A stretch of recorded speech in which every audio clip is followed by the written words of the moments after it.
ನಾನು ಬಂದು ಗ್ರಾಮ ಪಂಚಾಯತಿ ಸದಸ್ಯರು ಶ್ರವಣಬೆಳಗೊಳ. ನನ್ನ ಊರು ಬಂದು ನಾಗಯ್ಯನಕೊಪ್ಪಲು. ಶ್ರವಣಬೆಳಗೊಳ ವ್ಯಾಪ್ತಿಯಲ್ಲಿ ಇಂದ್ರಗಿರಿ ಬೆಟ್ಟದ ಹಿಂಭಾಗ ನಂದು ಕೋಳಿ ಸಾಕಾಣಿಕಾ ಕೇಂದ್ರ ಇರೋದು. ದಯಮಾಡಿ ಯಾರು ನಿಮ್ಗೇನಾರ ನಿಮ್ಮ ಮನಸ್ಸಿಗೆ ಸಹಕಾರ ಆಮೇಲೆ ಮತ್ತೇನಾರು ಬೇಕು ಅಂತ ಅಂದರೆ ನೀವು ಸಂಪರ್ಕಿಸಿದ್ರೆ ಈ ಚಾನಲಲ್ಲಿ ಬೇಕಾದ್ರೆ ಸಿಗುತ್ತೆ. ನನ್ನ ಫೋನ್ ನಂಬರು ಕೂಡ ನಾನು ಕೊಟ್ಟಿದ್ದೀನಿ.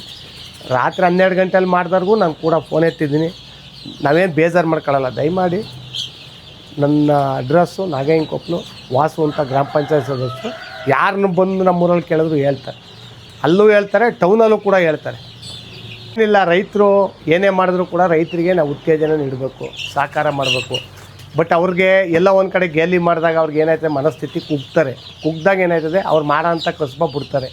ಕಸಬು ಬಿಟ್ಟರೆ, ನಾವು ಸಾಕೋದು ಬಿಟ್ಟರೆ ಜನಗಳಿಗೆ ಈಗಾಲೇ 700ರಿಂದ 800, 850, 900 ರೂಪಾಯಿ ಕೆಜಿಗೆ ಹೋಯ್ತೈತೆ. ಮುಂದೊಂದು ದಿನ 1000, 1200 ಹೋಗೋ ಅಂಥ ಟೈಮು ಜಾಸ್ತಿ ದಿನ ಇರೋಲ್ಲ. ಯಾವ ಮನುಷ್ಯ ಅವ್ನು ಏನಾರ ಮಾಡ್ತಾಯಿರಲಿ, ಅವ್ನಿಗೆ ಉತ್ತೇಜನ ನೀಡಬೇಕು. ತಪ್ಪಾಗಿದ್ದರೆ ಸರಿಪಡಿಸ್ಕೊಳ್ಳೋಕೆ ಒಂದು ಅವಕಾಶ ಮಾಡಬೇಕು.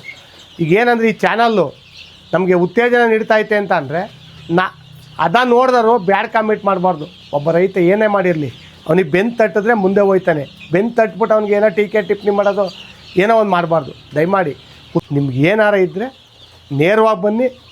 ನಮ್ಮಲ್ಲಿ ನೀವು ನಾಟಿ ಕೋಳಿ ಅಲ್ಲ ಅಂತ ಏನಾದ್ರು ಚಾಲೆಂಜ್ ಇದೆ, ನೀವು ನೇರವಾಗಿ ಬಂದು ನಮ್ಮ ಸಂಪರ್ಕಿಸಿ ನೇರವಾಗಿ ನೋಡಿ. ಅರ್ಪಿತಾ ಮೇಡಮ್ ಅವರ ಚಾನಲ್ನ ಎಲ್ಲರೂ ಈ ಸಬ್ಸ್ಕ್ರೈಬ್ ಮಾಡಿ. ನಿಮ್ಗೆ ಯಾವುದೇ ಒಂದು ಮಾಹಿತಿ ಬೇಕು ಅಂತ ಅಂದರೆ ಅರ್ಪಿತಾ ಅವರ ಚಾನಲ್ಗೆ ನೀವು ಸಬ್ಸ್ಕ್ರೈಬ್ ಆದರೆ ನಿಮಗೆ ರೈತರ ವಿಚಾರ ಯಾವುದೇ ಒಂದು ಆಗಿರ್ಬೋದು, ಪಶುಸಂಗೋಪನೆ ಆಗ್ಬೋದು, ಇದು ಕುರಿ ಸಾಕಾಣಿಕೆ ಆಗ್ಬೋದು, ಹಂದಿ ಸಾಕಾಣಿಕೆ ಆಗ್ಬೋದು, ಕೋಳಿ ಆಗ್ಬೋದು, ಈ ಚಾನಲ್ಗೆ ನೀವು ಸಬ್ಸ್ಕ್ರೈಬ್ ಆದರೆ ನಿಮಗೆ ನೀವೊಂದು ಮಾಹಿತಿನೂ ಕೂಡ ಸಿಗ್ತದೆ. ಅದರಲ್ಲೂ ನಿಮ್ಗೆ ಏನಾರು ಅನಿವಾರ್ಯ ಆದರೆ ಅರ್ಪಿತಾ ಅವ್ರನ್ನೇ ಡೈರೆಕ್ಟಾಗಿ ಆ ಚಾನಲ್ ಇವ್ರನ್ನೇ ಸಂಪರ್ಕಿಸಿದ್ರೆ ನಿಮಗೆಲ್ಲ ಮಾಹಿತಿ ಸಿಗ್ತದೆ. ಸಾರ್ವಜನಿಕರಿಗೆ ಧನ್ಯವಾದಗಳು. ಅದರಲ್ಲೂ ಕೂಡ ಈ ಚಾನಲ್ಲು ಅರ್ಪಿತಾ ಅವ್ರಿಗೆ ತುಂಬ ಹೃದಯದ ಧನ್ಯವಾದಗಳು. ಥ್ಯಾಂಕ್ ಯು ವಾಸಣ್ಣ, ಥ್ಯಾಂಕ್ ಯು. ಎಲ್ರಿಗೂ ನಮಸ್ಕಾರ. ಈಗಾಗಲೇ ಒಂದು ಬ್ಯಾಚು ನಮ್ಮದು ಹೋದ ಸರಿ 500, 750 ತಂದಿದ್ದು, ಅವು ಖಾಲಿ ಆಯಿತು. ಖಾಲಿಯಾಗಿ ಅದರಲ್ಲಿ ಬಂದಂಥ ಮೊಟ್ಟೆಯ ಈಗ ಪುನಃ ನಾವು ಕೋಳಿ ಮರಿ ಮಾಡಿಸಿ, ಈಗ ಈ ಮರಿ 18 ದಿನದ ಮರಿ ಇದು ನಾವು ಉತ್ತಮವಾಗಿ ಸಾಕಬೇಕು. ಸಾಕಿದ್ರೆ ಈಗ ಒಂದು 25 ದಿನ, 1 ತಿಂಗಳು ಇವು ಒಳ್ಳೆ ಶಾಖದಲ್ಲಿದ್ದರೆ ಇದಾಯ್ತದೆ. 1 ದಿನದ ಮರಿಯ ತಂದು ನಾವು ಸಾಕಿದ್ದೀವಿ. ಈಗ ಉತ್ತಮವಾದ ಅವಕ್ಕೆ ವೆದರ್ ಬರ್ತದೆ. ವೆದರ್ ಇದ್ದಾಗ ವೆದರಲ್ಲಿ ಚೆನ್ನಾಗಿ ನಾಟಿ ಕೋಳಿ ಬೆಳೀತದೆ. ನಾಟಿ ಕೋಳಿ ಏನಂದ್ರೆ ನಾವು ಒಳಗಡೆ ಕೂಡಾಕಬಾರ್ದಿದೆ, ಹೊರಗಡೆ ಬಿಟ್ಟು ಸಾಕಬೇಕು. ಸಾಕೋದ್ರಿಂದ ರೈತರಿಗೆ ಉತ್ತಮವಾದ ಇದೆಲ್ಲ ಆಯ್ತದೆ, ಆದಾಯ ಬರುತ್ತೆ. ಆದಾಯ ಬರೋದಕ್ಕಿಂತ ಇಂಪಾರ್ಟೆಂಟ್ ಏನಪ್ಪ ಅಂದರೆ ಮಾರ್ಕೆಟಿಂಗ್ ಮಾಡೋದು ಒಂದು ಸ್ವಲ್ಪ ನಮಗೆ ಸ್ಥಳೀಯವಾಗಿ ಭಾರಿ ಹಿಂಸೆ ಆಯ್ತೈತೆ. ಇದರಿಂದ ಮುಂದಾದರೂ ಒಂದಿನ ನಮ್ಮ ಸರ್ಕಾರ ಕೋಳಿ ಉದ್ಯಮಕ್ಕೆ ಲಾಭದಾಯಕವಾಗಿ ನಮಗೆ ಸರ್ಕಾರದಿಂದ ಸಣ್ಣ ಪುಟ್ಟ ರೈತರಿಗೆ ಒಂದು ಸ್ವಲ್ಪ ಅನುದಾನ ಕೊಟ್ಟರೆ ಸರಿ ಆಯ್ತದೆ. ರೈತರು 15, 20, 10, 20 ಬೇಕು ಅಂತ ಅಂದರೆ ನಮ್ಮ ಶೆಡ್ ಹತ್ರಕ್ಕೆ ಬಂದು, ನಮ್ಮ ತೋಟದ ಹತ್ರಕ್ಕೆ ಬಂದು ಸಂಪರ್ಕಿಸಿದ್ರೆ ನಾವು ಕೊಡೋಕ್ಕೆ ರೆಡಿ ಇರ್ತೀವಿ ಎನಿ ಟೈಮಲ್ಲಿ. ಆ ಸಂದರ್ಭದಲ್ಲಿ ಆ ಕೋಳಿ ಏನು ವೆಯ್ಟಿಂಗ್ ಬಂದಿರ್ತದೆ ಅದ್ರ ಮೇಲೆ ವ್ಯಾಪಾರ ಫಿಕ್ಸ್ ಮಾಡ್ಕೊತೀವಿ. ವಾಸಣ್ಣ, ನೀವು ಹಳೆ ವಿಡಿಯೋದಲ್ಲಿ ಕೋಳಿ ಸಾಕಾಣಿಕೆ ಬಗ್ಗೆ ಪೂರ್ತಿ ಮಾಹಿತಿ ಕೊಟ್ಟಿದ್ದೀರಾ. ನಾವು ಅಲ್ಲೇ ಎಲ್ಲಾನು ಮಾತಾಡಿದ್ದೀವಿ. ನೀವು ಮುಂಚೆ ವಿಡಿಯೋನ ನಮ್ಮ ಚಾನಲಲ್ಲಿ ನೋಡಿದ್ರೆ ರೈತರಿಗೆ ಅದೆಲ್ಲ ಸಿಕ್ಬಿಡುತ್ತೆ. ಇವಾಗ ನೀವು ಫಸ್ಟು ಒಂದು ಬ್ಯಾಚ್ ಕೋಳಿ ಸಾಕಾಣಿಕೆ ಮಾಡಿದ್ರಲ್ಲ, ಆವಾಗ ಏನೇನು ಪ್ರಾಬ್ಲಮ್ಸ್ ಆಯಿತು ಅಥವಾ ಪ್ರಾಬ್ಲಮ್ಸ್ ಆಗಲಿಲ್ವಾ, ಯಾವ ರೀತಿ ಲಾಭ ಗಳಿಸಿದ್ರಿ ಅನ್ನೋದನ್ನು ನಮ್ಗೆ ತಿಳಿಸ್ಕೊಡಿ. ಮೇಡಮ್, ನನಗೆ ಕಳೆದ ಬಾರಿ ಕೋಳಿ ಸಾಕಿದಾಗ ನನಗೆ ಕೋಳಿಯಿಂದ ಏನು ನನಗೆ ನಷ್ಟ ಆಗಲಿಲ್ಲ. ನಮ್ಮ ಬೇಜವಾಬ್ದಾರಿ ತಾನು ಏನಾಯಿತು ಅಂದರೆ ಮೇಡಮ್, ಒಂದು ಕಾಡಬೇಕು ಸ್ಟಾರ್ಟ್ ಆಗ್ಬಿಟ್ಟು ನನಗೆ ಒಂದು 100 ಕೋಳಿ ಕಡ್ದಾಕ್ಬಿಡ್ತು ಮೇಡಮ್. ಆ ಕೋಳಿ ಕಡ್ದಾಗ್ತೋಗಿದೆ. ನನಗೆ ಅದರಿಂದ ಲಾಸ್ ಆಗಿದ್ದು ಒಂದು 70,000ದಿಂದ 80,000 ರೂಪಾಯಿ ಲಾಸ್ ಆಯಿತು ಮೇಡಮ್. ಪ್ರತಿದಿನ 2, 3 ಕೋಳಿ ಕಡ್ದಾಗ್ತಾ ಬಂತು. ಅದು ನಮಗೆ ಕೊನೆಗೆ ಫೈನಲಾಗಿ ಗೊತ್ತಾಗಿದ್ದು ಈ ಥರ ಆಯ್ತಾಯ್ತು ಅಂತ ಗೊತ್ತಾಗಿದ್ದು. ಅಷ್ಟೊತ್ತಿಗೆ ನನ್ನ ಕೋಳಿ ಎಲ್ಲ ಮುಕ್ತಾಯಕ್ಕೆ ಬಂದು ಬೇಕು ಇದು ಊರಿಗೆ ಬೇಕು ಅಂತ ಇರ್ತವೆ ಅವು. ಇಲ್ಲ ಎಲ್ಲಿ ಬರೋದು, ಡೈಲಿ ಬರೋದು. ಅದು ಕಡಿತಿದ್ದು ಕೋಳಿ ಯಾವುದು ಅಂತ ಅಂದರೆ ಉತ್ತಮವಾದ ಮೊಟ್ಟೆ ಕೋಳಿನೇ ಕಡಿತಿದ್ದು, ಬೇರೆ ಏನೇನು ಕಡಿತಿರ್ಲಿಲ್ಲ. ಅದು ಹುಂಜಿನ ಕಡಿತಿರ್ಲಿಲ್ಲ, ಮೊಟ್ಟೆ ಕೋಳಿನೇ ಕಡಿತಿತ್ತು. ಅದು ಏನು ತಿಂತಿರ್ಲಿಲ್ಲ ಜಾಸ್ತಿ.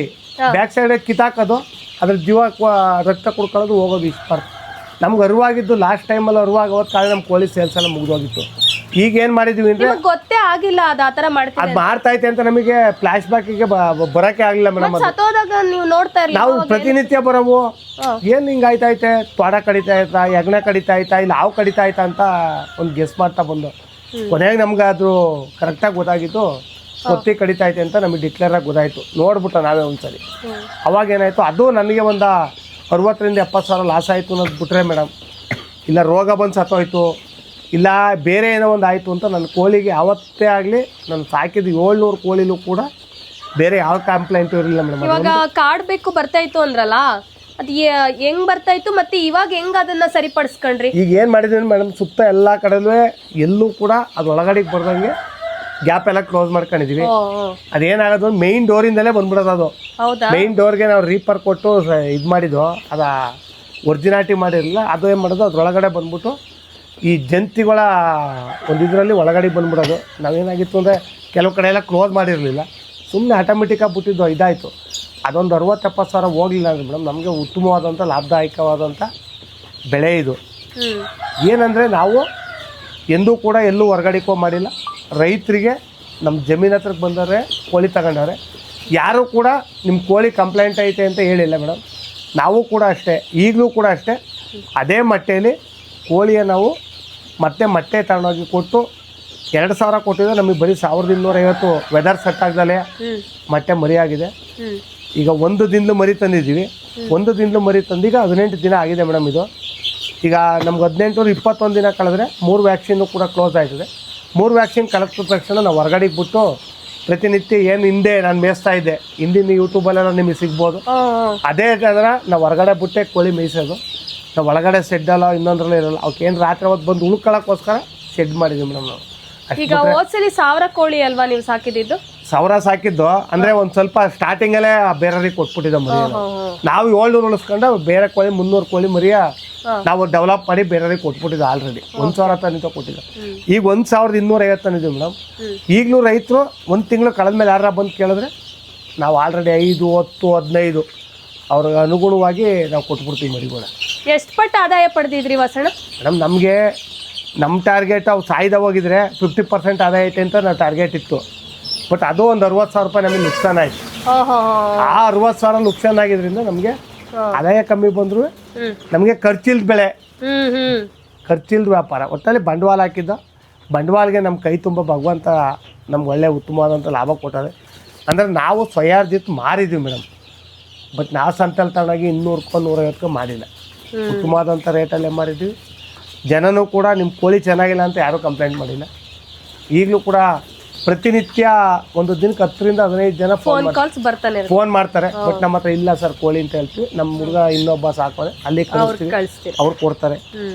ಈಗ ಉತ್ತಮವಾದಂಥ ನಾಟಿ ಕೋಳಿಯ ಉತ್ತಮವಾಗಿ ಸಾಕಿ. ಈಗ ಆಹಾರ ಪದ್ಧತಿಲಿ ವಸಣ್ಣ, ಈಗ ಮುಂಚೆ ಸಾಕಿದಕ್ಕೂ ಇವಾಗೂ ಏನಾದರೂ ಚೇಂಜಸ್ ಮಾಡ್ಕೊಂಡಿದ್ದೀರಾ ಇಲ್ಲ ಅದೇ ಇದೆಯಾ ಮೇಡಮ್? ಈಗ ಏನಾಗದೆ ಅಂತ ಅಂದರೆ ನಮಗೆ ಫೀಡ್ಸ್ ರೇಟ್ ಎಲ್ಲ ಜಾಸ್ತಿ ಹೋಯ್ತಾಯ್ತು. ಈಗ ಥರ ಪದಾರ್ಥಗಳೆಲ್ಲ ಅಷ್ಟೇ. ಈಗ ಅಳ್ಜೋಳ ತರ್ತೀವಿ, ರೇಟ್ ಎಲ್ಲ ಜಾಸ್ತಿ ಇದೆ, ಹಂತವಾಗಿ ರೇಟ್ ಡಿಮ್ಯಾಂಡ್ ಆಯ್ತೈತೆ. ಇವಕ್ಕೆ ಏನು ಅನುಗುಣವಾಗಿ ಈಗಲೂ ಅಷ್ಟೇ ಫೀಡ್ಸ್ ಆಗ್ಬೋದು, ಮರಿಲೂ ಕೂಡ ಫೀಡ್ಸ್ ಆಗ್ಬೋದು, ಅಕ್ಕಿ ನುಚ್ಚಾಗ್ಬೋದು, ಅಲ್ಲಿಂದ ಅವು ಬೇರೆ ಅವು ಏನು ತಿಂತವೆ ಆ ಪದಾರ್ಥಗಳನ್ನ ಯೂಸ್ ಮಾಡ್ತಾಯಿದ್ದೀವಿ. ಈಗ ಹೊರಗಡೆಗೆ ಬಿಟ್ಟ ಮೇಲೆ ಅದ್ರ ಪದ್ಧತಿನೇ ಚೇಂಜ್ ಮಾಡ್ತೀವಿ. ಏನು ತರಕಾರಿನ ಏನು ಸಿಗ್ತಾವೆ ತಂದು ಹಾಕ್ತೀವಿ ಅವಾಗ.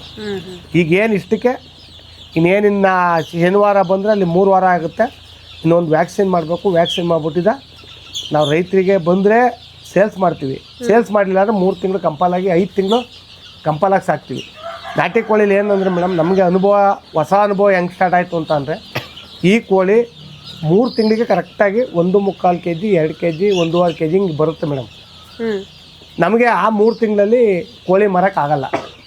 ಸತತ 5 ತಿಂಗಳು ಆಗಲೇಬೇಕು, ಕೋಳಿ ಬಲಿಲೇಬೇಕು. ಬಟ್ ಡೆಡ್ ವೇಸ್ಟ್ ಅಂದರೆ 2 ತಿಂಗಳು ನಾವು ಇವಕ್ಕೆ ಮೇಯಿಸೋದೇ ಡೆಡ್ ವೇಸ್ಟ್.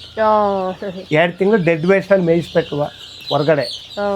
ಆಮೇಲೆ 5 ತಿಂಗಳು ಕಳೆದ್ಮೇಲೆ ಮೇಡಮ್ ನಾವು 700-600 ಕೋಳಿಯ ಕೇವಲ 1.5 ತಿಂಗಳಿಗೆ ಮಾರಿದ್ವಿ. ಬರೀ 1.5 ತಿಂಗಳಲ್ಲಿ 600 ಕೋಳಿ ಮಾರಿದ್ವಿ. 600 ಕೋಳಿ ಮಾರಿದ್ವಿ ಮೇಡಮ್. ನಮ್ಗೆ ಅದು ಬೆನಿಫಿಟ್ಟು. ಆಮೇಲೆ ರೈತರು ಬರ್ತಾರೆ. ಮತ್ತೆ ಕೆಲಸದ ಒತ್ತಡನೂ ಏನಿರಲ್ಲ ಇದ್ರಲ್ಲಿ ಜಾಸ್ತಿ. ಇಲ್ಲ ಮೇಡಮ್, ಬೆಳಗ್ಗೆ ಬರ್ತೀವಿ, ಒಂದು ಅರ್ಧ ಗಂಟೆ ಕೆಲಸ, ಮಧ್ಯಾಹ್ನ ಬರ್ತೀವಿ, ನೀರು ಕುಡಿದ್ರೆ ನೀರೆಲ್ಲ ಕ್ಲೋಸ್ ಆಗಿ ನೀರು ಇಡ್ತೀವಿ. ಆಮೇಲೆ ಇನ್ನು ಸಂಜೆ ಮಾಮೂಲಿ ಒಂದು 6-6:30 ಬರ್ತೀವಿ ಮರಿ ಈಗ ನೋಡೋಕ್ಕೆ. ಬಟ್ ಅವಾಗ ಬಂದರೆ ಹಿಂದಿನ ವಾತಾವರಣಕ್ಕೆ ಬಂದರೆ ಡೋರ್ ಓಪನ್ ಮಾಡ್ತೀವಿ, ಒಳಗಡೆಗೆ ಬರ್ತವೆ, ಆರಾಮಾಗಿ ಮೇಯ್ಕೊಂಡು ಆರಾಮಾಗಿರ್ತವೆ. ರೋಗ ಏನಾದರೂ ಬಂದಿತ್ತಾ ಕೋಳಿಗಳಿಗೆ? ಇಲ್ಲ ಮೇಡಮ್, ನನಗೆ ಒಂದೇ ಒಂದು ಕೋಳಿ ರೋಗ ಬಂದು ಸತ್ತಿಲ್ಲ ಮೇಡಮ್ ಕಳೆದ ಬಾರಿ. ಹೌದಾ? ಒಂದು ಕೋಳಿ ರೋಗ ಕಾಡ್ಬೇಕು ಒಂದು ಹಿಂಸೆ ಕೊಟ್ಟಿರೋದು ಅದೊಂದು ಬೇರೆ ಬಿಟ್ರೆ ಯಾವ್ದೂ ಇಲ್ಲ. ಅದೊಂದು ಒಂದು ಅಲ್ಲ, ಕಾಡ್ಬೇಕು ಬಂದಿದೆ, ಹಾವು ಬಂದಿರ್ಲಿಲ್ವಾ? ಇಲ್ಲ ಮೇಡಮ್, ಅವ್ಯಾವ ಕೀರ್ ಆಗ್ಬೋದು, ಬೇರೆ ಪ್ರಾಣಿಗಳು ನಮ್ಮ ಸೆಡ್ ಒಳಗಡೆ ಯಾವುದೂ ಅದೇನು ಕಾಡ್ಬೇಕಿಗೆ ಮಾತ್ರ ಇದು ಕೊಟ್ಬಿಟ್ಟಿದೀರಾ ನೀವು? ಅದು ನಮಗೆ ಗೊತ್ತಾಗ್ಲಿಲ್ಲ ಮೇಡಮ್. ಅದು ನಮಗೆ ಏನು ಗೊತ್ತಾಯ್ತೆ ಅಂತ ಐಡಿಯಾ ತಗೊಳವತ್ ಕಾಲೇ ಒಂದು 170-80 ಕೋಳಿ ತಿಂದ ಹಾಕ್ಬಿಟ್ಟಿತ್ತದು. ನಮ್ಗೆ ಐಡಿಯಾ ಬರೋ ಹೊತ್ತಿಗೆ ಈಗ ಐತಲ್ಲ, ಈಗ ಒಂದು ಇರುವೆನೂ ಕೂಡ ಒಳಗೆ ಬರ್ದಂಗೆ ಮಾಡ್ಕೊಂಡಿದ್ವಿ ನಾವು ನಮ್ಮ ಹತ್ರ. ಒಳ್ಳೆ ಕೆಲಸ. ಇವಾಗ ಮುಂಚೆಗಿಂತ ಚೆನ್ನಾಗಿ ದೊಡ್ಡದಾಗೆ ಮಾಡ್ಕೊಂಡಿದೀವಿ. ಈಗ ಏನಂದ್ರೆ ಹೊಸ ಸೆಡ್ ಮಾಡಿದೀವಿ. ಈಗ ನಮ್ಗೆ ಏನಂದ್ರೆ 1-2 ಹಸು ತರಬೇಕು ಅಂತ ಪ್ಲಾನಿಂಗ್ ಅಲ್ಲಿ ಇದ್ದೀವಿ. ಹಸು ತರ್ತೀವಿ, ಒಂದು 10 ಟಗರು ತರ್ತೀವಿ. ನಮ್ಮ ಜೀವನಕ್ಕೆ ಏನಾಗಬೇಕು, ನಾವೊಬ್ರು ಸಣ್ಣ ಹಿಡುವಳಿ ರೈತರಾಗಿರೋದ್ರಿಂದ ಈ ಉದ್ಯಮ ಲಾಭದಾಯಕವಾದಂಥ ಉದ್ಯಮ. ನಮ್ಗೆ ಏನಂದ್ರೆ ಎಲ್ಲಿ ನಮಗೆ ಈ ತಲೆ ಕೆಡ್ತೈತೆ ಇವಾಗ ಹೋಸಲಿ 700-800 ಕೋಳಿಲಿ ಇದೆಲ್ಲ ಗೊಬ್ಬರ ಎಲ್ಲ ಬಂದಿತ್ತಲ್ಲ, ಅದೆಲ್ಲ ಏನ್ ಮಾಡಿದ್ರಿ? ನಮ್ಮ ತೋಟಕ್ಕೆ ಅಡಿಕೆ ಗಿಡ ಇದೆ ಮೇಡಮ್. ಈಗ 4 ಟ್ರ್ಯಾಕ್ಟರ್ ಗೊಬ್ಬರ ಬಂದಿತ್ತು. 4 ಟ್ರ್ಯಾಕ್ಟರ್ ಬಂದಿತ್ತಾ? 4 ಟ್ರ್ಯಾಕ್ಟರ್ ಬಂದಿತ್ತು. 4 ಟ್ರ್ಯಾಕ್ಟರ್ನು ಕೂಡ ನಮ್ಮ ತೋಟಕ್ಕೆ ಅಡಿಕೆ ಗಿಡಕ್ಕೆ ಹಾಕೊಂಡಿದ್ವಿ. ಈಗ ಯಾರಿಗಾರ ಕೊಟ್ಟಿದ್ರು ನಮಗೆ ಸಖತ್ತು ದುಡ್ಡು ಕೊಡ್ತೀವಿ ಅಂತ ಕೇಳಿದ್ರು. ಆಪ್ಷನ್ ಮಾಡಿದ್ರು, ಬಂದಿಲ್ಲಿ ನಾವು ನಮ್ಮ ತೋಟಕ್ಕೆ ಗೊಬ್ಬರ ಬೇಕಲ್ಲ. ಮೊಟ್ಟೆಗಳೆಲ್ಲ ಒಂದು 25,000 ರೂಪಾಯಿ ಮೊಟ್ಟೆ ಮಾರಿದ್ದು. 25,000 ಅದರಲ್ಲೇ ತಗೊಂಡ್ರಿ? ಮೊಟ್ಟೆ ಬಂತು. ಮೊಟ್ಟೆ ಬಂದ್ರೆ ನಮ್ಗೆ ನಾವೇ 1-1.5 ಮೊಟ್ಟೆ ನಮಗೆ ಬೇಕಾಗಿ ತಗೊಂಡು, ಇನ್ನು ಹೊರಗಡೆಯಿಂದ ಒಂದು ಸ್ವಲ್ಪ ಮೊಟ್ಟೆ ತಗೊಂಡು ಎಲ್ಲ ಮಾಡಿ 2,000 ಕೊಟ್ಟಿದ್ದು. 2,000ದಲ್ಲಿ ಏನಾಯ್ತು, ನಮಗೆ ವೆದರ್ ಸೆಟ್ ಆಗ್ದಲೇ 1,200 ಮರಿ ಬಂದಿದೆ ಮೇಡಮ್. 1,250 ಮರಿ ಬಂದಿದೆ. ಈಗ ಉತ್ತಮವಾಗಿ ಸಾಕಿದ್ವಿ. 18 ದಿನ ಆಗಿದೆ. ಇವಾಗ ಹಳೆ ವಿಡಿಯೋಗಳಲ್ಲೆಲ್ಲ ಇದು ನಾಟಿ ಕೋಳಿ ಅಲ್ಲ ಅಂತ ಹೇಳ್ಬಿಟ್ಟು ತುಂಬಾ ಜನ ಕಾಮೆಂಟ್ ಮಾಡಿದ್ರು. ಆದ್ರೂ ನೀವು ಸೇಲ್ ಮಾಡಿ ಅದರಲ್ಲಿ ಲಾಭ ಪಡೆದು ಆಲ್ರೆಡಿ ಇದ್ರಲ್ಲಿ ಸಕ್ಸಸ್ ಆಗಿದ್ದೀರಾ. ಏನ್ ಹೇಳ್ತೀರಾ ಅದಕ್ಕೆ? ನನಗೆ ಯಾರೋ ಕಮಿಟ್ ಮಾಡಿರ್ಬೋದು, ರೈತನಿಗೆ ಎಲ್ಲೋ ಕೂತ್ಕೊಂಡು ಯಾವನ ಕಮಿಟ್ ಮಾಡಿದ್ರೆ ಅದ್ ಲೆಕ್ಕಲ್ಲ. ಅವ್ನು ಶ್ರಮ ಪಡ್ತಾನಲ್ಲ, ಆ ಜಾಗಕ್ಕೆ ಬಂದು ನೋಡ್ಬೇಕದ. ಈಗ ಎಷ್ಟೋ ಜನ ನನ್ನ ಸ್ನೇಹಿತರು ಮೇಲ್ಕೋಟೆ ಚಂದ್ರಾಪುರದ ಕಡೆ ಇರಲ್ಲ, ಈ ಚಂದ್ರಾಪುರ ಕಡೆಗೆ ಹೋಗೋರು ಮಂಡ್ಯ, ರಾಮನಗರದವರು ಪ್ರತಿ ವಾರ 2-5 ಕೋಳಿ ತಗೊಳೋರು ನಮ್ಮ ಹತ್ರ. ಬೆಂಗಳೂರವರು ಅಷ್ಟೇ, ಇಲ್ಲೇ ಬಂದು ಮೊಟ್ಟೆ ಬೇಕಾದ್ರೆ ಮೊಟ್ಟೆ ತಗೊಳ್ಳೋರು, ಕೋಳಿ ಬೇಕಾದ್ರೆ ಕೋಳಿ ತಗೊಳ್ಳೋರು. ಈಗ ಒಬ್ಬ ತಿನ್ನನು ಅದ್ರ ಟೇಸ್ಟಿಂಗ್ ಪತ್ತೆ ಮಾಡ್ದಲೇ ನಮ್ಮ ಹತ್ರ ನಾಟಿ ಕೋಳಿ ಅಂತ ಇದು ಮಾಡಲ್ಲ ಮೇಡಮ್. ಈಗ ಒಂದ್ಸರಿ ತಗೊಂಡೋದವರು ನಮ್ಗೆ ಈಗಲೂ ಕೂಡ ಮೊನ್ನೆನೂ ಬೆಂಗಳೂರವ್ರು ಫೋನ್ ಮಾಡೋರೆ, ರಾಮನಗರದವ್ರು ಫೋನ್ ಮಾಡೋರೆ, ಸರ್ ನಿಮ್ಮ ಕೋಳಿ ನಾವು ಯಾರೋ ಹೇಳಿದ್ರು ಅಂತ ಏನಲ್ಲ. ನನ್ನ ಶ್ರಮ ನನ್ನಿದು ಅಷ್ಟಕ್ಕೆ ನಾವು ಸೀಮಿತ. ಯಾರೋ ಎಲ್ಲ ಕೂತ್ಕೊಂಡು ಹೇಳ್ತಾನೆ ಅಂತ ಅವ್ನ ಮಾತು ಕೇಳಿ ನಾನು ಕಾಮೆಂಟ್ ಮಾಡಕ್ಕಾಯ್ತು. ಅದಕ್ಕೆ ನಾವು 2ನೇ ವಿಡಿಯೋ ಮಾಡ್ತಾ ಇರೋದು. ಒಂದರಲ್ಲಿ ಕಾಮೆಂಟ್ ಇಲ್ಲ ಮೇಡಮ್. ಅವ್ನು ಏನು ಮಾಡಿದ್ರು ಅವ್ನು ಮಾಡೋನು ರೈತನಿಗೆ ಅನ್ಫಿಟ್. ಅವನು ರೈತ ಅಲ್ಲ, ಅವನು ರೈತನ ಗೇಲಿ ಮಾಡ್ತಾನಲ್ಲ. ನಾವು ಮಾಡೋದ ಶ್ರಮ ಅವ್ನು ಮಾಡಬೇಕು. ಈಗ ಮೇಡಮ್ ಏನಾಗುತ್ತೆ ಅಂದರೆ, ಕೆಲವರು ಏನಕ್ಕೆ ನಾಟಿ ಕೋಳಿ ಅಲ್ಲ ಅಂತ ಹೇಳ್ತಾರೆ ಅಂತ ಮೇಡಮ್. ಈಗ ನಾವು 1,200 ಮರಿ ಮಾಡಿಸ್ಬೇಕು ಅಂತ ಅಂದರೆ ನಮ್ಗೆ ಆ ಕಷ್ಟ ನಮಗೆ ಗೊತ್ತಿರ್ತದೆ. ಒಂದು ದಿನದ ಮರಿಯ ಡೆವಲಪ್ ಮಾಡಿದೀವಿ ಮಟ್ಟಕ್ಕೆ ಅಂತಂದ್ರೆ ಆ ಕಷ್ಟ ನಮಗೆ ಗೊತ್ತು. ನಾವು ಪ್ರತಿನಿತ್ಯ ಅವಕ್ಕೆ ಎಷ್ಟು ಆರೈಕೆ ಮಾಡ್ತಾ ಇದೀವಿ ಅಂದರೆ, ಪೋಷಣೆ ಮಾಡ್ತೀವಿ ಅಂತಂದರೆ ಒಂದು ದಿನಕ್ಕೆ 10 ಸರಿ ಬರ್ತೀವಿ. ಅವಕ್ಕೆ ಏನಪ್ಪ ಕಾಯಿಲೆ ಏನಾಗ್ಬಿಟ್ಟತ್ತು, ಇದೇನಾಗ್ಬಿಟ್ಟತ್ತು, ಇವಕ್ಕೆ ವೆದರ್ ಸೆಟ್ ಆಯ್ತಾ ಅಂತ ಚೆಕ್ ಮಾಡಕ್ಕೆ ನಾವು ಬರ್ತೀವಿ. ಅವ್ನು ಮಾಡ್ತಾನ, ಅವನ್ನೆಲ್ಲ ಕೂತ್ಕೊಂಡು ಏನೋ ಮಾಡ್ತಾ ಇರ್ತಾನೆ. ಅದ ಮಾಡಬೇಕು ಅಂತ ಒರಿಜಿನಾಲಿಟಿ ಗ್ರೌಂಡ್ ಇದಕ್ಕೆ ಬಂದರೆ, ಗ್ರೌಂಡ್ ರಿಯಾಲಿಟಿಗೆ ಬಂದರೆ ಅವನಿಗೆ ನಾಟಿ ಕೋಳಿ ಏನು ಇದೇನು ಅಂತ ಗೊತ್ತಾಯ್ತದೆ ಮೇಡಮ್. ಅವನು ಅದು ಗೊತ್ತಿಲ್ಲ, ಗಂಧ ಇಲ್ದಾನೆ ಮಾತಾಡೋದು. ಈಗ ನಾವು ಎಲ್ಲ ಹೋಯ್ತೀವಿ. ನಾನು 10 ಜಾಗಕ್ಕೆ ಭೇಟಿ ಮಾಡಿದ್ದೀನಿ ಮೇಡಮ್. ಇಲ್ಲೇ ಮಂಚನಹಳ್ಳಿ ಹತ್ರಕ್ಕೆ ಹೋಗಿದ್ದೀನಿ. ನಿಮ್ಮನ್ನೇ ಕೇಳಿದೆ ನಾನು, ಮಂಚನಹಳ್ಳಿ ಹತ್ರ ಕೋಳಿ ಸಾಕ್ತಾರೆ ಅಂತ. ಬೆಳಿಗ್ಗೆ 6 ಗಂಟೆಗೆ ಬಾಕಲ್ ತೆಗಿತೀವಿ ಮೇಡಮ್. ಸಂಜೆ 6 ಗಂಟೆಗೆ ಬಾಕಲ್ ಓಪನ್ ಮಾಡ್ತೀವಿ, ಒಳಗಡೆಗೆ ಹೋಯ್ತವೆ. ಈಗ ನಮ್ಮ ಸಾರ್ವಜನಿಕರು ಇಲ್ಲಿ ತಿರ್ಗಾಡೋರೆ ನಮ್ಮ ಹತ್ರ ಕೋಳಿ ತಗೊಳ್ಳೋದು. ಈಗ ಯಾರೋ ಬಂದ್ಬಿಟ್ಟಿಲ್ಲ, ಲೋಕಲ್ಗಿಂತ ಹೆಚ್ಚಾಗಿ ಮೇಡಮ್ ನನ್ನ ಕೋಳಿ 90% ವ್ಯಾಪಾರ ಆಗಿದ್ದು ರಾಮನಗರ ಸೈಡು, ಚನ್ನರಾಯಪಟ್ಟಣ, ಬೆಂಗಳೂರವರು. ಈ ನಮ್ಮ ಸುತ್ತಮುತ್ತ ಯಾರು ನೆಂಟರು ಬಂದರೆ 5-10 ಕೋಳಿಯ ಅವರೇ ಆಟೋಮೆಟಿಕಾಗಿ ಬಂದು ತಗೊಳ್ಳೋರು. ಇನ್ನು ನಮ್ಮ ಬೆಳೆಗುಳದಲ್ಲಿ ಯಾರು ಈಗ ಸಂತೆಗೆ ಬಂದು ಬೇರೆಯವ್ರು 250 ರೂಪಾಯಿ ಕೋಳಿ ಮಾಡ್ತಾ ಇರ್ತಾರೆ ಮೇಡಮ್. ನಮ್ಮ ಹತ್ರಕ್ಕೆ ಬಂದು 450-500 ರೂಪಾಯಿ ಕೋಳಿ ತಗೊಳ್ತಾರೆ.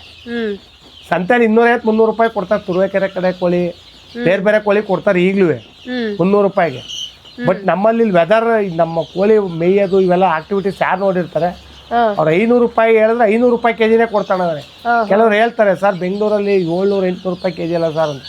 ಸರ್ ನಾವು ರೈತರು, ನಿಮಗೆ 450 ಕೇಳ್ದಲ್ಲೂ ಕೊಟ್ಟಿದ್ದೀನಿ, 400 ಕೇಳ್ದಲ್ಲೂ ಕೊಟ್ಟಿದ್ದೀನಿ. ನಮ್ಮ ಸೆಡ್ ಹತ್ರಕ್ಕೆ ಬಂದಾಗ ಅವ್ರು ಏನು ಪ್ರೈಸಿಗೆ ಕೇಳಿದ್ರು ಕೊಟ್ಟಿದ್ದೀವಿ. ನಾವು ಇಲ್ಲ ಅಂತ ವಾಪಸ್ ಎಂದೂ ಕಳಿಸಿಲ್ಲ ಅವ್ರಿಗೆ. ಯಾಕೆಂದ್ರೆ ನಾವು ಪ್ರೈಸೇ ಮುಖ್ಯ ಮಾಡ್ಕೊಂಡು ರೈತರು ಮಾಡೋಕ್ಕಲ್ಲ ಮೇಡಮ್. ನಮಗೆ ಹೌದು, ನಮ್ಮ ಬಾರ್ಗಿನ್ ಇದ್ದೇ ಇರ್ತದೆ. ಬರ್ತಾರೆ ಕೆಲವರು 450 ಕೇಳೋರೆ, ಒಬ್ರು 500 ಕೇಳೋರೆ, ಒಬ್ರು 550 ಕೋಳಿ ತಗೊಂಡವ್ರೆ. ಅದು ಯಾರು ಮಾರ್ಕೆಟಿಂಗ್ ಸಂತೆಗೆ ಹೋಗಿ ಸಂತೆಲ್ಲ ಸುತ್ತಾಡಿ ಬಂದು ನಮ್ಮ ಹತ್ರ ಕೋಳಿ ತಗೊಂಡ. ಪ್ರತಿ ಮಂಗಳವಾರ ಮೇಡಮ್ ನಮಗಿಲ್ಲಿ 25-30 ಕೋಳಿ ವ್ಯಾಪಾರ ಆಯಿತು. ಈಗ ಡೈಲಿ 10-15 ಕೋಳಿ ವ್ಯಾಪಾರ ಆಯಿತು. ಈಗ ನಮ್ಮ ಹತ್ರ ಕೋಳಿ ಇಲ್ಲ, ನಮ್ಮ ತಮ್ಮಂದು ಐತೆ, ಅಲ್ಲಿ ಹೋಯ್ತಾರೆ ತಗೊಳ್ಳಿ ಅಂತ ಹೇಳ್ತೀವಿ. ಇನ್ನೊಂದು ತಿಂಗಳಲ್ಲೆಲ್ಲ ಬಂದ್ಬಿಡ್ತಾವಲ್ಲ ಇವನು, ಇನ್ನು 1-2 ಇಲ್ಲ ಮೇಡಮ್, 3 ತಿಂಗಳು ಬೇಕು ಕೋಳಿ ಬರ್ಬೇಕಾದ್ರೆ. ಇದು 3 ತಿಂಗಳಿಗೆ ಮೇಡಮ್ 1.25 kg 2 kg ಗಂಟೆ ಕೋಳಿ ಬರ್ತದೆ. ನೀವು 7 ತಿಂಗಳು ಸಾಕಿ ಮೇಡಮ್, ಅಷ್ಟೇ ತೂಕ ಇರ್ತದೆ ಹೊರತು ಕೋಳಿ ಬಲಿತದೆ ಅನ್ನೋದು ಒಂದು ಬಿಟ್ರೆ ಡೆವಲಪ್ಪು ಇದು ದಪ್ಪ ಆಯ್ತು 2 kg ಬರ್ತದೆ 2.5 kg ಬರ್ತದೆ ಅನ್ನೋ ಸುಳ್ಳು. ನಾವು ಏನು ಮಾಡಿದ್ರೆ 3 ತಿಂಗಳೊತ್ತಿಗೆ ನಾವು ಕೋಳಿ ಡೆವಲಪ್ ಮಾಡ್ಬೋದು, 5 ತಿಂಗಳು ಕಳೆದ್ಮೇಲೆ ಮಾರಾಟ ಮಾಡ್ಬೋದು. ಬಟ್ ಎಂದು ನಾವು 3 ತಿಂಗಳಲ್ಲಿ ಬೇಕಾದ್ರೆ ನೀವು ಯಾವ ಥರ ಬಂದು ಒಂದು ಕೋಳಿ ತೂಕ ಹಾಕ್ಬಿಟ್ಟು ಹೋಗ್ಬಿಟ್ಟು ನೀವು ಇನ್ನು 7 ತಿಂಗಳಿಗೆ ಬಂದು ಕೋಳಿ ತೂಕ ಹಾಕಿ ಅಷ್ಟೇ ತೂಕ ಇರ್ತದೆ ಹೊರತು. ಬಟ್ ಇದು ಇವತ್ತು 1.25 kg ಅದೇ, 12 ತಿಂಗಳು ಸಾಕ್ಬಿಟ್ರೆ 5 kg ಬರ್ತದೆ, 4 kg ಬರ್ತದೆ. ಅದು ನೆವರ್ ಅದು. ಆಮೇಲೆ ನಾಟಿ ಕೋಳಿ ಏನೇ ಮಾಡಿದ್ರು ಮೇಡಮ್ ಹುಂಜ 1.25 kg 2 kg ಬರ್ತದೆ. ಯಾಟೆ ಮೇಡಮ್ ನೀವು ಏನು ಬಿಕ್ಕಳಿಸ್ಕೊಂಡ್ರೆ 1 kg 300 ಗ್ರಾಮು, 1.25 kg, 1.5 kg ಬರಬೇಕು ಅಂದ್ರೆ ಅದು ಹೈಯೆಸ್ಟ್ ಬೆಲೆ. ಕೆಲವ್ರು ಹೇಳ್ತಾರೆ ಯಾಟೆ 2 kg ಬರ್ತಂತ, ಅದು ಸುಳ್ಳು ಮೇಡಮ್. ನೀವು ಯಾವತ್ತಾರು ಯಾರು ಬಂದು ಚೆಕ್ ಮಾಡಲಿ ಮೇಡಮ್, ಯಾಟೆ 1.300, 1.400, 1.500 ಬರುತ್ತೆ ಸುಸ್ತು. ಹುಂಜ ಮೇಡಮ್ 2 kg ಗಂಟೆ ಡೆವಲಪ್ ಆಯ್ತದೆ ನಾವು ಮಾಡೋ ಸಾಕೋದ್ರ ಮೇಲೆ. ಬಟ್ 5 ತಿಂಗಳು ಕಲೀಲೇಬೇಕು ಮಾರೋಕ್ಕೆ. ಅದು 5 ತಿಂಗಳಲ್ಲಿ ನೀವು 3 ತಿಂಗಳಲ್ಲಿ ಏನು ಡೆವಲಪ್ ಆಗಿರ್ತದೆ, ನೀವು 7 ತಿಂಗಳು ಮಡಿಕೊಂಡ್ರೂ ಅಷ್ಟೇ ತೂಕನೇ ಹೊರತು ಕೋಳಿ ಬಲಿತಾ ಬರ್ತದೆ. ಬಲ್ತಾಗ ಏನಾಗಿದೆ ಅಂದರೆ ಒಳ್ಳೆ ಇಂಟ್ರೆಸ್ಟ್ ಆಗಿ ರುಚಿ ಬರುತ್ತೆ. ಆಮೇಲೆ ಬಂದವ್ರಿಗೆ ಯಾರು ತಗೊಂಡ್ರು ಇನ್ನೆರಡು ಕೋಳಿ ಕೇಳೋಕ್ಕೆ ಇಷ್ಟಪಡ್ತಾರೆ. ಓಕೆ, ಹಳೆ ವೀಡಿಯೋಸು ನಿಮ್ಗೆ ಏನು ಬೇಕು ಅಂತ ಅಂದ್ರೆ ಈ ಚಾನಲಲ್ಲಿ ಓಪನ್ ಮಾಡಿದ್ರೆ ನಮ್ದು ಏನೇ ಒಂದು ದಾಖಲಾ ಇದು ಕೂಡ ನಿಮಗೆ ಸಿಗುತ್ತೆ. ನಿಮ್ಗೆ ಏನಾರ ಇದೆ ನಮ್ಮ ಸಂಪರ್ಕಿಸಿ. ಇನ್ನು 20 ದಿನ ಬಿಟ್ಟರೆ ಈ ಮರಿಯ ಸೇಲ್ಸ್ ಮಾಡ್ತೀವಿ. ಅವತ್ತಿನ ಸ್ಕೇಲ್ ಏನು ಬಂದಿರ್ತದೆ, ಕೋಳಿ ಏನು ಡೆವಲಪ್ ಆಗಿರ್ತದೆ ಅದಕ್ಕೆ ಮಾರಾಟ ಮಾಡ್ತೀವಿ. ದಯಮಾಡಿ ಯಾರಿಗಾರ ಬೇಕು, ನಮ್ಮ ಲೋಕಲಲ್ಲಿ 5-10 ಕೋಳಿ ಬೇಕು ಅಂತ, ಕೋಳಿ ಮರಿಗಳು ಬೇಕು ನಾವು ಸಾಕಬೇಕು ಅಂತ ಅಂದರೆ ಬಂದು ನಮ್ಮನ್ನಾರು ಸಂಪರ್ಕಿಸಿ. ಈ ಚಾನಲಲ್ಲಿ ನೀವು ಸಂಪರ್ಕಿಸಿದ್ರೆ ನಿಮಗೆ ಇಡೀ ಹಿಸ್ಟ್ರಿನೇ ಸಿಗುತ್ತೆ ನಮ್ಮದು. ಅರ್ಪಿತಾ ಅವ್ರಿಗೆ ತುಂಬ ಧನ್ಯವಾದಗಳು. ಈ ಚಾನಲ್ಗೂ ಕೂಡ ನಾನು ತುಂಬ ಧನ್ಯವಾದ ಹೇಳ್ತೀನಿ. ಯಾಕೆ ಅಂದರೆ ನಾವು ಏನೇ ಮಾಡಿದ್ರೂ ಕೂಡ ಯಾವ್ದಾರ ಒಂದು ಚಾನಲ್ನಲ್ಲಿ ನಾವು ಹೋದರೆ ಅದ್ರದ್ದು ನಮ್ಮ ಬಯೋಡೇಟಾ ಗೊತ್ತಾಗಿ ರೈತರನ್ನ ಇಂಪ್ರೆಸ್ ಮಾಡೋಕ್ಕೆ ಕೆಲವು ಈ ದಿನಗಳಲ್ಲಿ ಈ ಯೂಟ್ಯೂಬು ಚಾನಲ್ಗಳು, ಕೆಲವೇ ಒಂದು ಫೇಸ್ಬುಕ್ಕು ಇವೆಲ್ಲ ಬರಲಾಗೆ ರೈತರನ್ನ ಇಂಪ್ರೆಸ್ ಮಾಡ್ತೀನಿ. ದಯಮಾಡಿ ಈ ಚಾನಲ್ಗೆ ನಾನು ಮತ್ತೊಮ್ಮೆ ಧನ್ಯವಾದ ಹೇಳಿ, ಅರ್ಪಿತಾ ಅವ್ರಿಗೆ ನಾನು ಇನ್ನೊಮ್ಮೆ ಧನ್ಯವಾದ ಹೇಳ್ತೀನಿ.